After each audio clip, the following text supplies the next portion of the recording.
Why did it say that you're live? Here we go. Yes, it gave me an error message. We are live. Okay, first of all, hello everybody and good evening. My name is Tamar and I am the co-founder of Women Who Lift Israel. I am so excited to be with you guys here tonight. And tonight we have Nili Block with us. Nili, first of all, thank you for your time and thank you for being with us. We are so excited to have you. Thank you for having me. And we have a lot of really exciting questions that we've written for Nili today. And we would really love to jump right in to spend as much time as we have as possible getting to know you and getting to know your story and everything that you are about. And also for our members, always striving to give them motivational female role models, athletes to look up to. And you, Nili, are for sure an example of that. So I would love to just jump right in, like I said, really get to know you, introduce yourself, anything that you want us to know about you and what you're about. All right, so like you said, and you introduced me, my name is Nili Block. I'm 26 years old and I'm an athlete. I am been in Muay Thai for about 16 years under the same coach, Benny Kogan. And right now I'm living in Tel Aviv, but I was born in the States, raised in 𝗡𝗶𝗹𝗶. And in addition to that, I am a BA psychology student at IDC. Wow, so you really do have a lot going on there. And it's really nice to meet a fellow American Israeli, by the way. So you are primarily a Muay Thai fighter. And a lot of people in the group might not necessarily know what Muay Thai is. I really hope I'm saying that correctly. And so we would love if you would give us kind of a background about the sport, how it's different from other forms of martial arts. Yeah, so the pronunciation is Muay Thai. Okay. It comes from Thailand. It's about over 1,000 years old. It actually has another name. It's called the art of 8 limbs because we have fists, punches, we have elbows, knees, and kicks. Compared to other combat sports like boxing, where you could only box. Jiu-jitsu, for instance, is on the ground. Judo is on the ground mostly. And in Muay Thai, you can pretty much do anything, take your opponent down, punch, elbow, knee, kick, so even clinch. Clinch is where you're basically holding and kind of hugging the opponent. But the second that the opponent gets to the ground, your job is done. You wait for your opponent to get up. The referee allows you to continue, and you continue from there. I see. So that does make a lot of sense. I never heard that second name, the sport of 8 limbs or the art of 8 limbs. That's so fascinating. And I think that's a very easy way to highlight the differences because we did have Natalie Lori, who is a Brazilian Jiu-Jitsu European champion, and she did describe the sport as primarily on the ground. So that is a very, very stark difference between the two, because if I'm correct, in Brazilian Jiu-Jitsu, there isn't direct striking. It's more submissions. Right. Submission is very technical. Obviously, there's power, but you don't have to rely on the power. It's very technical. I see. That makes a lot of sense. And I just want to clarify as well that, I'm saying here we can punch and we can elbow and we can kick, and there's you're going to cut someone and you're going to see blood all over the face. You could break your nose easily, but it's a tradition and it's art.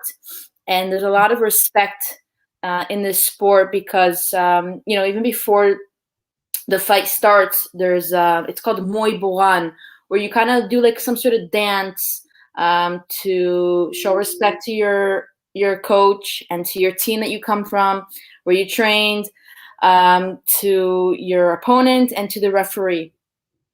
So it's part of Wow. the tradition. Yeah, there's a lot of respect that goes on in the sport. That is incredible, and I love that. And I could only imagine, as someone who like really dedicates their life to this sport, how connected that makes you feel. I mean, that isn't, I can't even imagine that kind of feeling. That sounds amazing. I never knew about this. So then I really want to get into knowing your story.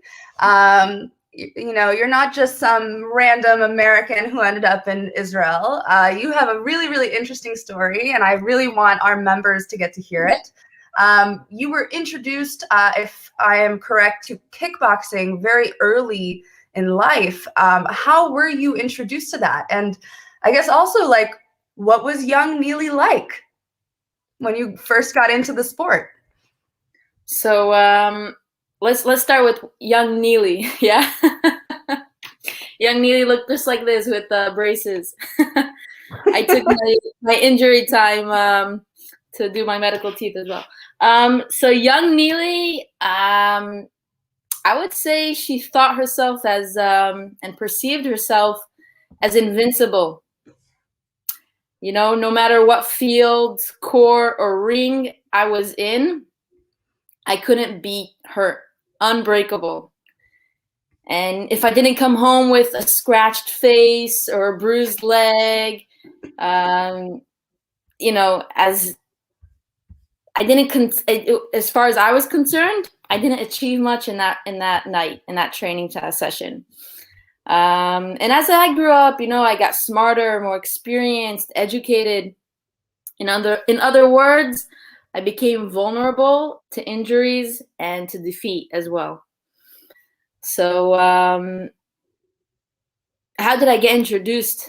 So sorry, my mom, she's the one that took me to my first training, actually. It wasn't kickboxing. It was also Muay Thai. Kickboxing is another field under combat sports. The main difference is that you don't have elbows. Mm-hmm. Okay, you can't elbow your opponent, and in the clinch, where you're allowed to hug your opponent and strike with one knee and let go.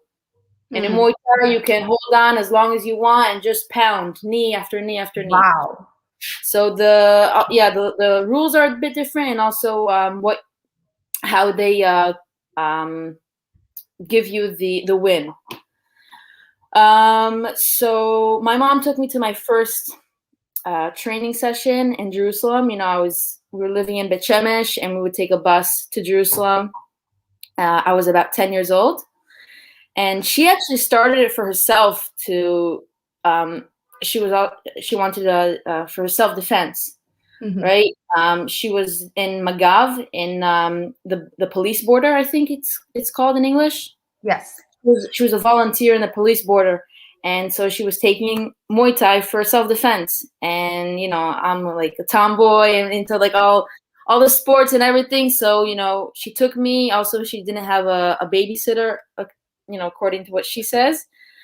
And, you know, from there, just kind of became part of me, part of my daily routine, an activity after school. It was a time where also my parents were going through a divorce. So we're 6 kids at home.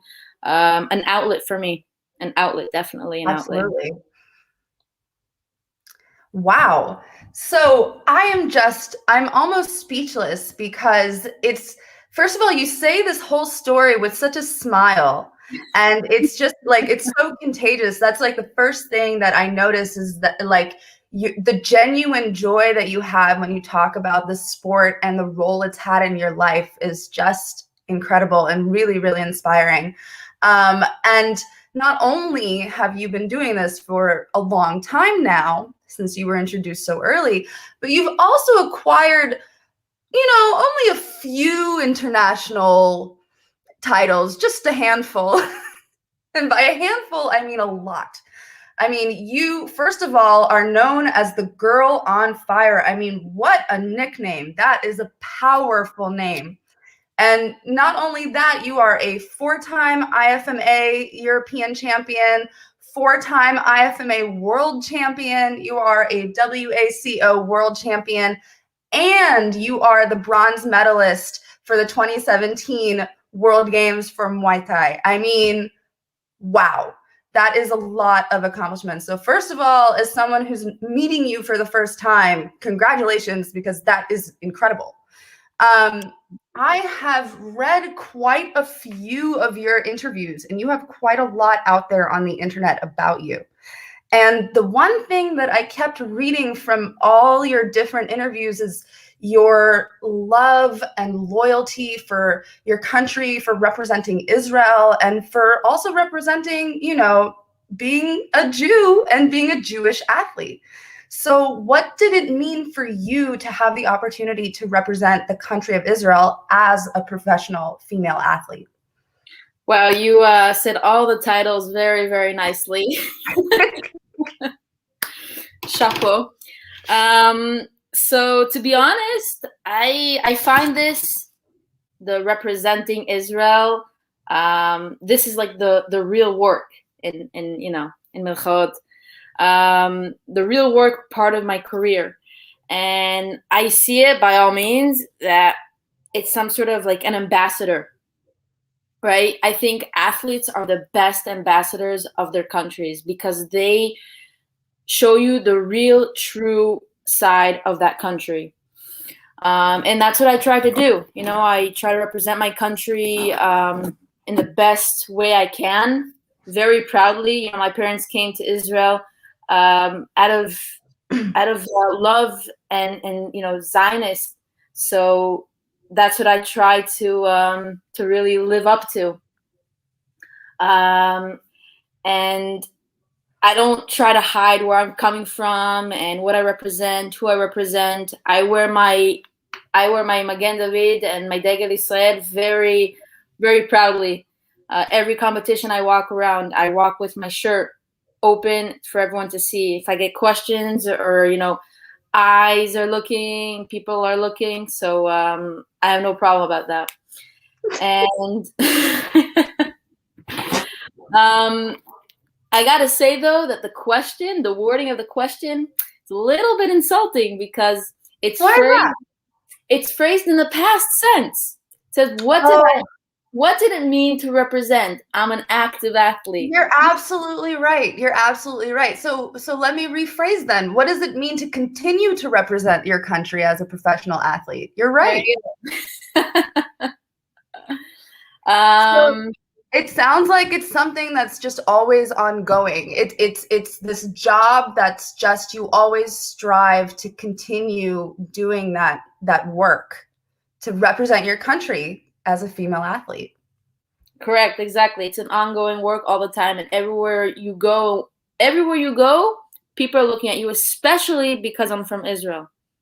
And I have no problem with that. You don't seem like someone who has problem with pressure. That I can get the sense from you right away.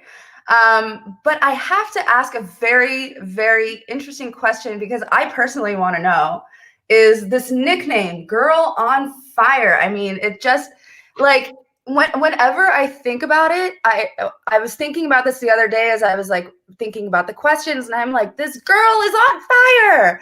Like, how did you get that name? It's such a powerful name. First of all, it's amazing, and it just suits you so well. Does it have a story? How did you get that name?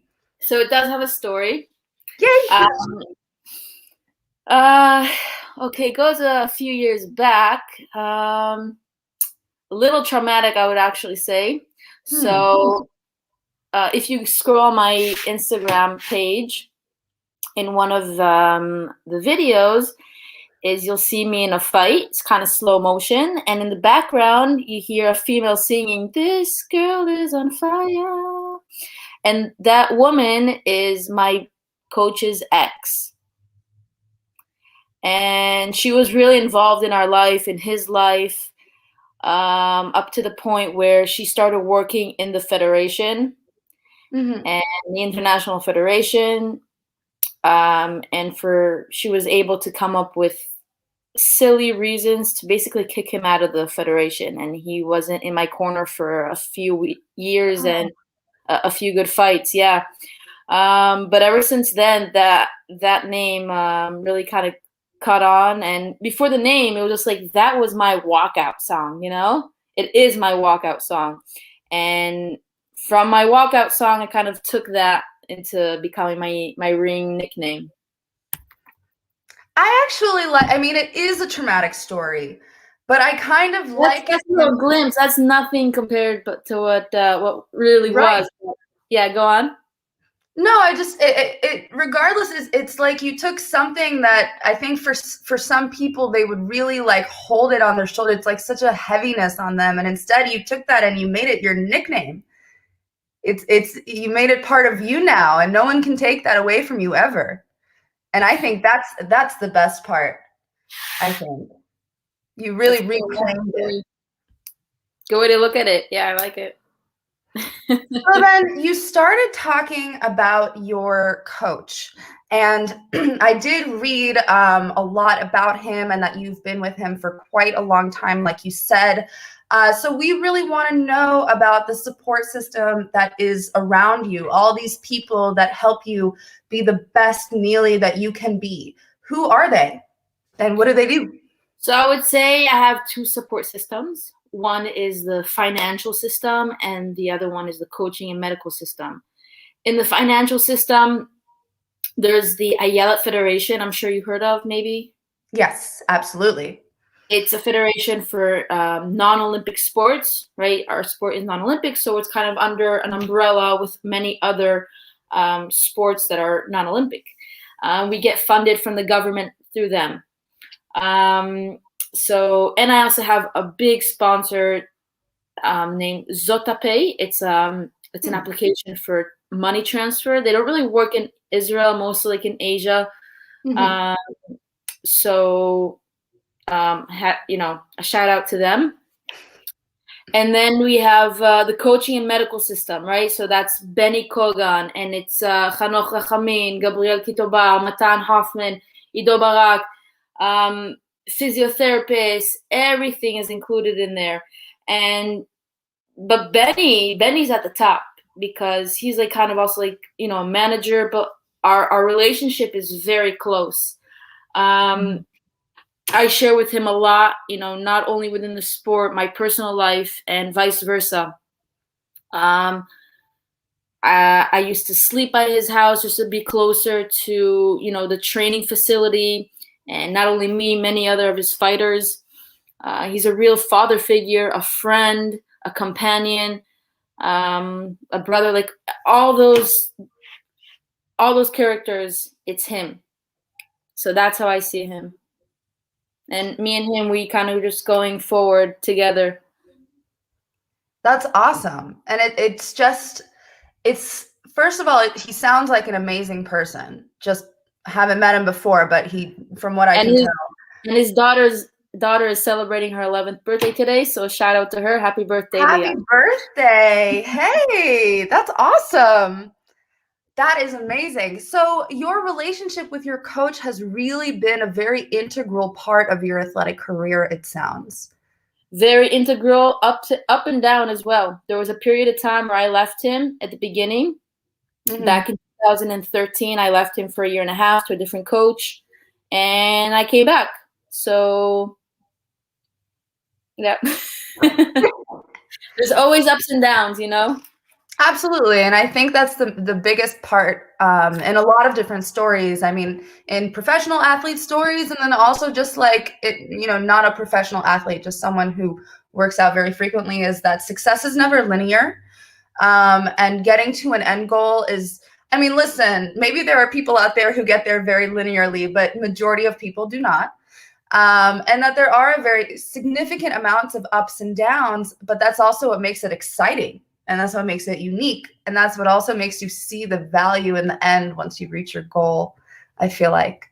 So regardless, though, you have an incredible team around you, it sounds like. And it sounds, what I can gather from it is you have this really strong support system that works really hard to lift you up and make you even more amazing than you already are. And that is priceless. So then let's talk about what it's like to actually train as a professional athlete, not just a professional athlete, but specifically in types of martial arts. I mean, what does training as a Muay Thai fighter look like for you? And how do you prepare for your matches? So I like that you actually said a professional athlete and, not like a boxer or something like that, because being that's how I classify myself, at least, as a professional athlete, because being a professional athlete is not it's eating healthy, and it's taking care of your body and your mind, and it's day in, day out, right? There's like no days off, but it's not just that there's no days off, it's that is your life. Your day surrounds and revolves around that. I'm an athlete. And so that goes into every aspect of my life, whether it be school and family and friends. All the skills that I learned from my sport, it shifted right into every other aspect of my life. So that was just one comment. And so how does my day look like, I guess, in my sport? So I have morning training, and then I have evening training. In between, I could have physiotherapy. I could be, sleeping, recovering, eating in between. Also, because I'm a student, so I'd be studying as well, classes or homework, whatever. But that is, when I'm preparing for a fight or in training camp or just maintaining. And right now, it's not that. I'm not in that phase because of my physical situation, where I am going through rehabilitation right now. I went through ACL reconstruction about a month ago. I'm sure you had a question about that as well. So if you want me to jump forward to that now, or Yeah, we'll get there. Don't worry about it. Okay. So yeah, so that's that. And like when I say morning training and evening training, so let's say morning training could be very specific to my sport, right? It could be technique or pad work, bag work, sparring, where you put all the equipment on, and it's kind of like you're fighting, but not at fighting mentality, just training. It's called sparring. It's like fighting, or shadow boxing. And then it could be evening training, where it could be strength training or something a bit lighter. It really depends, on your program and on the plan, on the goal of the session.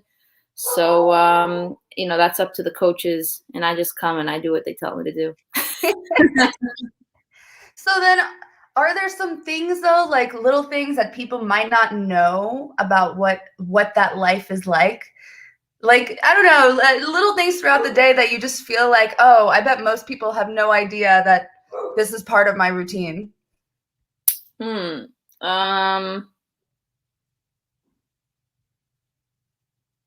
It's so like automatic for me, and I'm like, it's You've so been hard. doing it for such a long time now, too. Yeah. Don't worry about it. I was trying to throw you a curveball, but okay, something small. It could be maybe like some sort of pain in your body, and you continue and you say, should I go to training? Should I not? And yet you still do. Why? Right? That's absolutely true.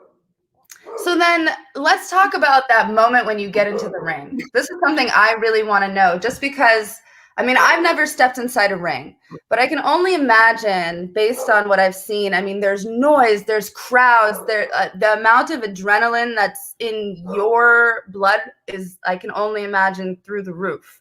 I mean, what is that moment like when you first step into the ring? I mean, what goes through your mind, and how do you prepare, like, mentally for that moment? So first of all, yeah, like you said, there's like butterflies and there's good anxiety, right? I'm anxious, but like I'm nervous, but it's good nervousness. I don't know how to explain it. It just is.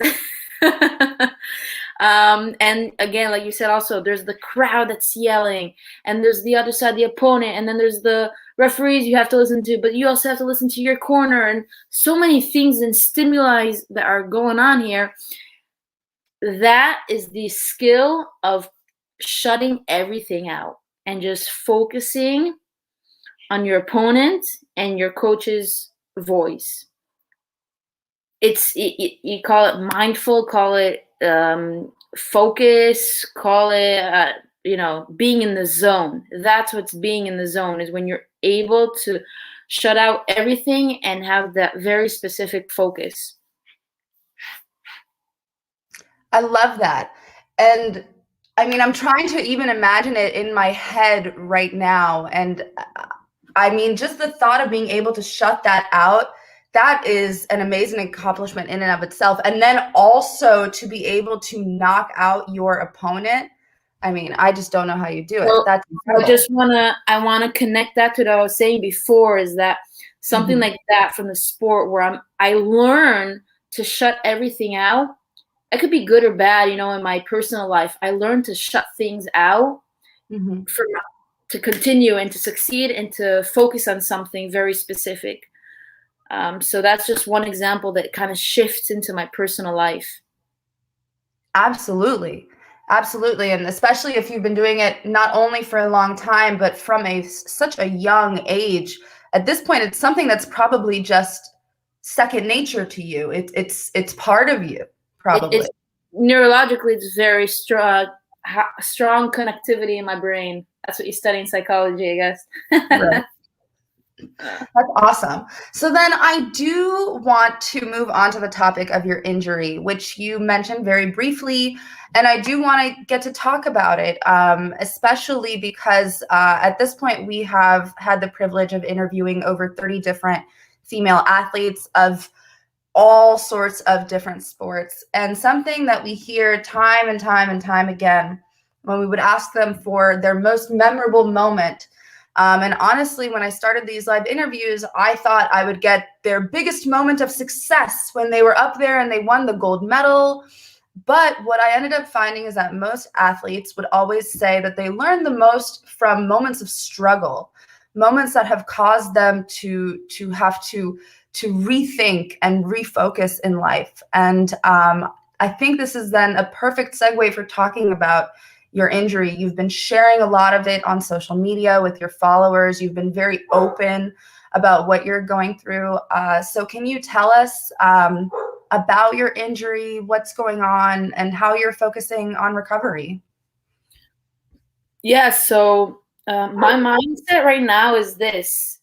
My sport is recovering, right? If I focus now in the long run, I got to get back into the ring and I got to fight and I got to train and I got to, yeah, that's my end goal, right? I mean, that's what we all want to do at the end.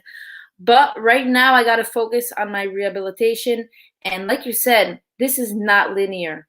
My rehabilitation is not linear. It's going to be up and down. Like physically, there are going to be times where I'm feeling great, and then suddenly times like, oh my gosh, I can't move. That's just how it works. And with this injury and this surgery, it has a very specific protocol that you have to adhere to, because once you try to push forward and try to skip stages and say, okay, I got to get back within this X amount months. Many athletes have done that, got back within 6 months. It is a number one factor for re-injury. You have to go according to protocol, and you have to be very, what's the word? Patient with the process, and listen to your medical staff, because I don't go one step without their approval. I was at the beach yesterday and I was like, I really wanted to go in, and then I sent him a message, my physiotherapist, and I asked him, can I go into the beach? And he's like, yeah, but no swimming. So I was like, okay, so there's no really point stepping in there. So I just kind of watched on the side.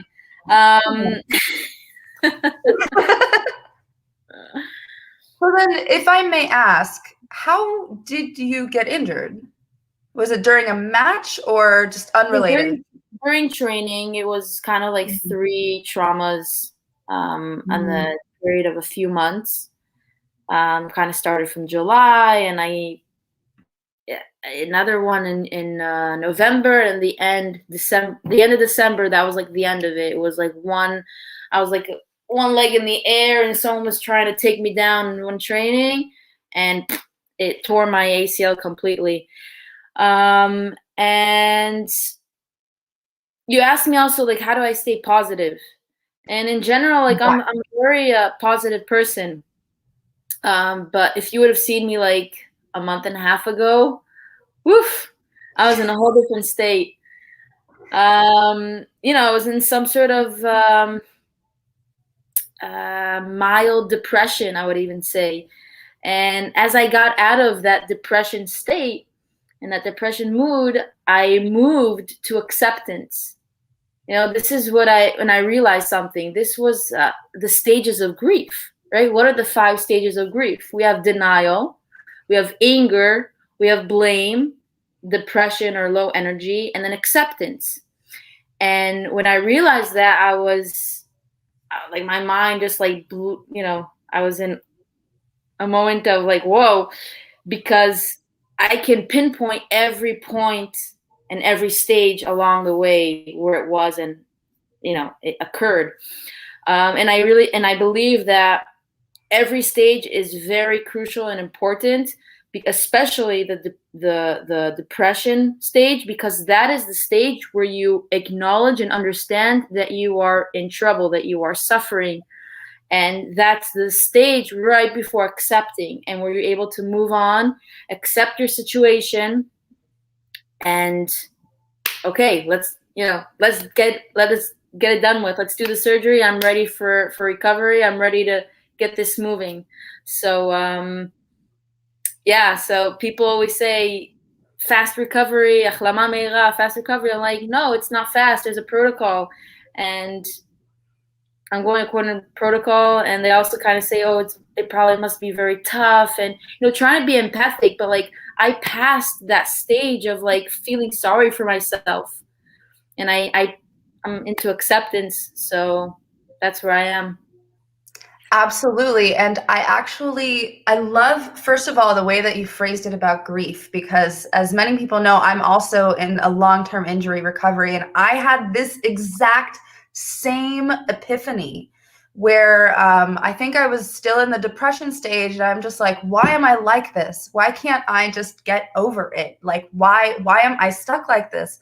And at some point I had that realization where, like you said, I could pinpoint every stage along the way, and I'm like, this is grief. I am mourning what my body was like before, and I am now moving into accepting what my body is like now. What you're capable of doing now. Yes. Yes. And I think that is, first of all, really important. And then I also love the way, you said, like, people say, like, quick recovery, and you say, no, it's not about quick recovery. It's about the protocol. Everything is about how you frame it in your mind. Right. And I really think that it's like, you can get people telling you all different things, like, oh, it must be really, really hard. Like, people tell me, like, oh, you can't use your right hand. How do you live? Like, all these things. And you're going to get that from all angles from everyone in your life. But in the end, it's up to you, how you frame it in your head. Right. Exactly. How you perceive it. Yeah, correct. And I just want to say that there are 2 things I must give credit to for these skills that I'm basically working on. I would say it's my school, right? The courses that I took up until now in my psychology bachelor's, I'm learning so much, in acceptance and in like CBT course. Like, that taught me a lot, and how to reappraise different situations. And a book that I found actually during, I had to give in one of my final papers, and I was looking for something, and I stumbled upon this book called Rebound. And it's a book that helps injured athletes to rebound from their injury, and how different skills to basically give yourself new goals. Don't lose your identity as an athlete. It's very important, all these ways of thinking. And it really they talk about how you're feeling right now. They're like as if they're with you, and how they're reading your mind, and they're telling you it's okay, but we're gonna work on it in this different direction. So like I really recommend that book for any injured athlete, and I'm sure like also for you it could be very, very helpful. I personally, as soon as you said that, I was like, I need to get this book. I will make sure to link this book in our group, because I think that there are a lot of people who would benefit from this book. That is a really, really great recommendation, and I'm definitely going to keep that. So we have a final couple of questions that we have prepared on behalf of Women Who Lift Israel, and then we're going to take a couple of questions that we have submitted during our live interview. But the second to last question is something that is very important to me personally, because this group is my baby, along with Sarah. And also because, you know, our group is very large. We have about 1,000 women. And according to the statistics of the women that have joined our group, over half of them are completely new to all forms of strength training. These are probably women who have joined because they're curious. They might not have necessarily ever lifted weights before or done any other kind of sport, not just weightlifting, and might not know where to start. I mean, it's really overwhelming. There's so much out there. What advice do you have for these women that are just starting out, trying to figure out where they're going to go? What advice do you have for them? First of all, the fact that they started is a start. You know, the fact that they came to the, you know, the first training session is very, it's a big step for them. And I would recommend stick to it, you know, day in, day out. That's how you form a habit. You know, we are merely our habits, right? So change comes from an accumulation of perseverance. That's what I think. Just stick to it. I absolutely agree. And I think that's the major thing, is you can't underestimate accountability. I think that's very, very important, very underestimated, and accountability for me is like one of the #1 things. So I love that.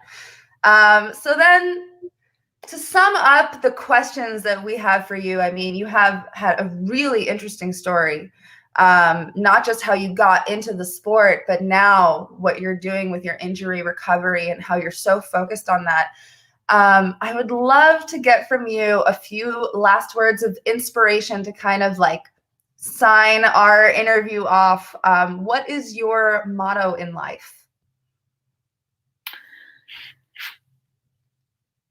I grew up on this saying, and it came from Eric Thomas. He says, when you want to succeed as bad as you want to breathe, then you'll be successful.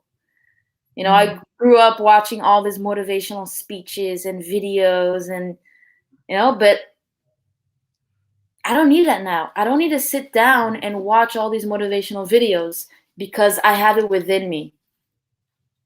You know, when you have it within,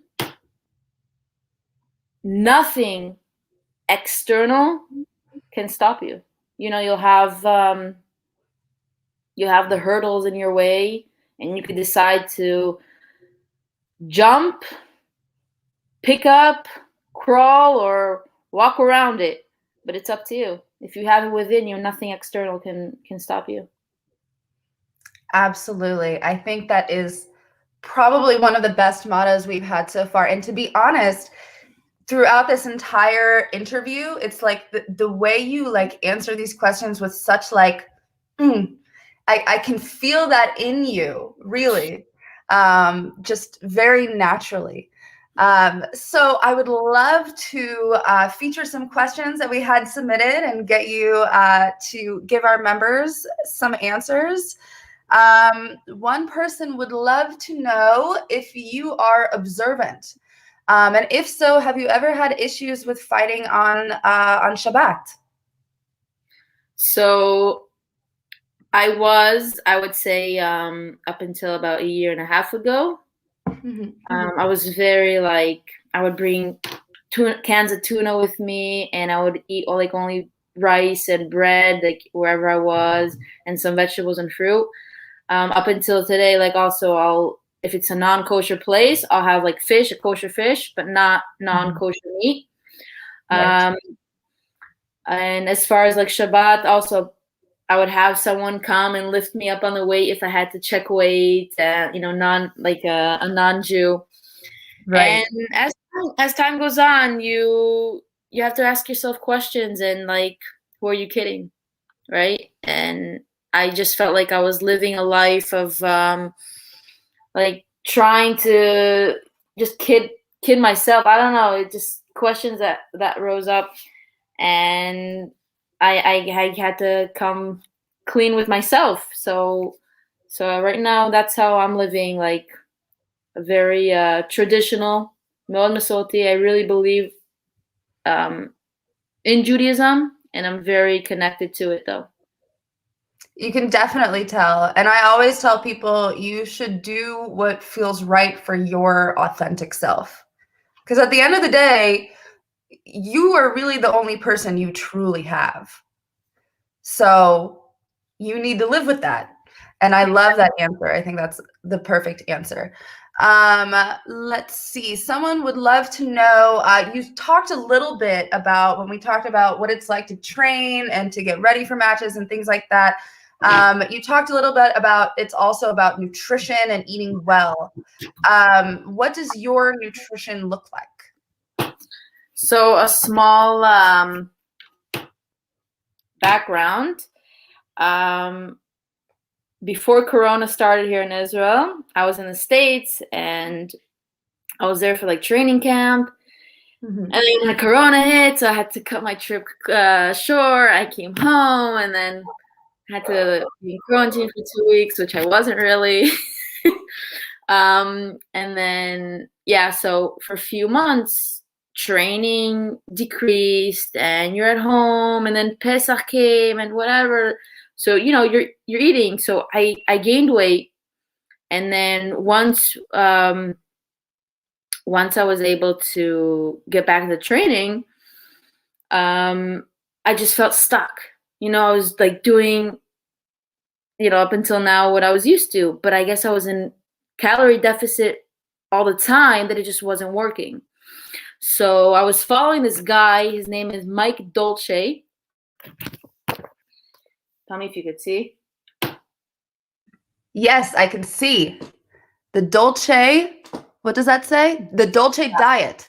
Yeah. So I was following him for a while on Instagram, and, just he's posted and I'm reading. And I was like, you know what? I got nothing to lose. I'm going to sign up to his program, $100, and, try it out. And a month later, boom, I was at my weight that I wanted to be at. It was like 3 or 4 kilos down, and it worked. So I follow his nutrition guidance. Very open. Check him out on Instagram. Check him out on YouTube. His content is real. His content is free. So got nothing to lose. That is amazing. And I love the fact that you referred people to somewhere to get more information, because at the end of the day, that's really what we're doing this for. So I love that, and I will personally go and follow him. Someone just wanted to tell you about how inspiring you are. Not a question, just so you know, they're saying you're so inspiring. The way you talk about overcoming challenges is so empowering. So just wanted to tell you how amazing you are. And someone would love to know, what are your goals for 2021? You talked about how recovery is, like, you're thinking right now, recovery is your sport. Generally speaking, what does 2021 have for you in store? So I'm finishing, I told you, my bachelor's in psychology. Mazel tov. Yes, I'm really excited. It's been 4 years. This last year is feeling a bit like my first year, which was like suddenly like, oh my gosh, it's like so much work I gotta do and gotta get done. So that's exciting. I'm looking forward to that. my recovery as well, and yeah, hopefully maybe I'll be able to even get in a fight by the end of 2021 if everything goes according to plan. If you do, you have to tell us, because we would love to cheer you on. We will have one last question here, unless someone comments another one. We spoke a little bit about this. This is specifically for people struggling with discipline. You talked a lot about how you take care of your mind. I mean, the amount of mental strength that you have to have in order to get in that ring with all that noise and just shut it all off, I can only imagine is incredible. How do you how do you train for that? What advice do you have for people who might struggle with things like that? Getting in the ring. about discipline and mental strength. I've always had discipline in that kind of way. It was a natural part for you. It was just also because I said it's because it's coming from within, and my dream was to be a professional athlete. So every choice, every decision I made was towards that goal, right? When you want something, you want to lose weight now, and you have a piece of cake and you have a salad you got to eat, what are you going to choose towards your goal, right? That's what drives us. If you don't have a goal, right, then nothing's going to stop you from taking the cake, right? So when you have a goal and it's a tangible goal, you're able to stick to the program and your mindset much better. And I think when you have an ultimate goal and you have sub goals that are going to lead you up to that ultimate goal, it's important to have the sub goals and to succeed in them, because when you succeed in them, it increases your confidence. So the second you have more confidence, you're going to kind of climb the ladder and reach the higher goal. So discipline. Do I have a secret ingredient? No. I don't think anyone truly does. There is no like secret mojo. I mean, I wish there was. I would take it, but there isn't.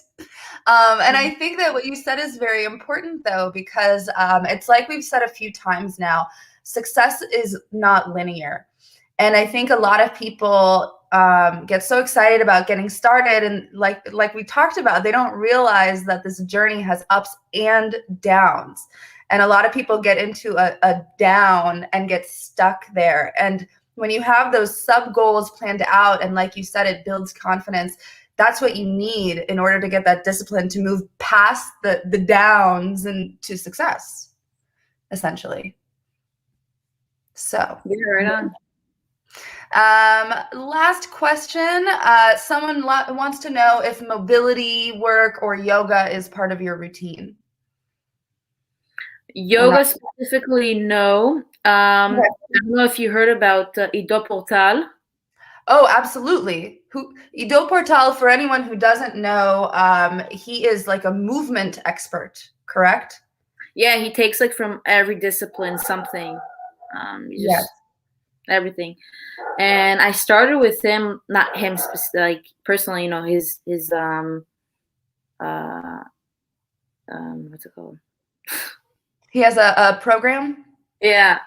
With like, you know, his trainers that he trained back in 2018, and then I just kind of got caught up with so many other things, and I started school, whatever. So like I started, and then I had to give those 2 hours up. But it's super essential, and I actually spoke to my physiotherapist that I want one of the physiotherapists that works in the same place. He's a big believer, and he also worked with 𝗡𝗶𝗹𝗶, and he works with the judo team. His name is Uli Zamir, and I told him I want him to be part of my my rehabilitation. And he said, I agree 100%. So going back to it, yeah. Awesome. Another person on your team. That is amazing. First of all, I'm very jealous because I very much look up to 𝗡𝗶𝗹𝗶, and I've been a big fan of 𝗡𝗶𝗹𝗶 for a long time. So I'm very impressed, by the way. You are the kind of person that you want something, you get it. I want the physiotherapist on 𝗡𝗶𝗹𝗕𝗹𝟏 team. That person's on my team now. That's amazing. I love that. We have one last question that someone really, really wants to ask. Have you ever been to Thailand for training? And she says, I've been to bars in Thailand where people just fought for fun against each other. Did you ever try that? Have you been to Thailand? I've been to Thailand 9 times and counting. You're one more away from being able to then have to start over again on your hands. Yeah, so only one time at all those times did I actually stay in Thailand and actually travel for like a week. Really? And just say whatever I wanted to do. That was after I lost a big loss to Valentina Shevchenko. She's now in the UFC. Maybe you've heard of her. So I've been to there 9 times, and the fighting things that you see in the bars are, yeah, people who kind of get a bit drunk. So drunk. Real. It's totally real. Yeah, some of them. Some of them are. Yeah, I can't say for sure, but yeah, it's just random tourists sometimes, or tourists against a Thai, and the Thai are basically betting because they want to make more money. So it's but there are in different islands like Koh Samui and where is that? I can't remember the other name. It's whatever. That there are like arenas for tourists to go up against Thais, and that's like an actual fight. Sometimes they're also rigged, but there you actually make money. You can make like close to like 800 shekel for a fight. Not bad. Shekel for a fight is not bad. The money is, what is that? It's like 10,000 baht. 10,000 baht. You can live like a queen in Thailand. Yeah, in Thailand you could do a lot with that kind of money. Yeah. Wow. I've only been to Thailand once, but I did not get to experience this part. I obviously need to go back. Amazing. Well, that is all the questions that we have for you today, Nili. And I have to say that this has been a really, really amazing interview. And, you know, of course I say that because all the interviews are amazing, but this one especially because I feel like you gave our members resources. And that is the most important part, is to always try to seek out more information, to become better versions of ourselves. And you are just so inspirational. And thank you so much for being here.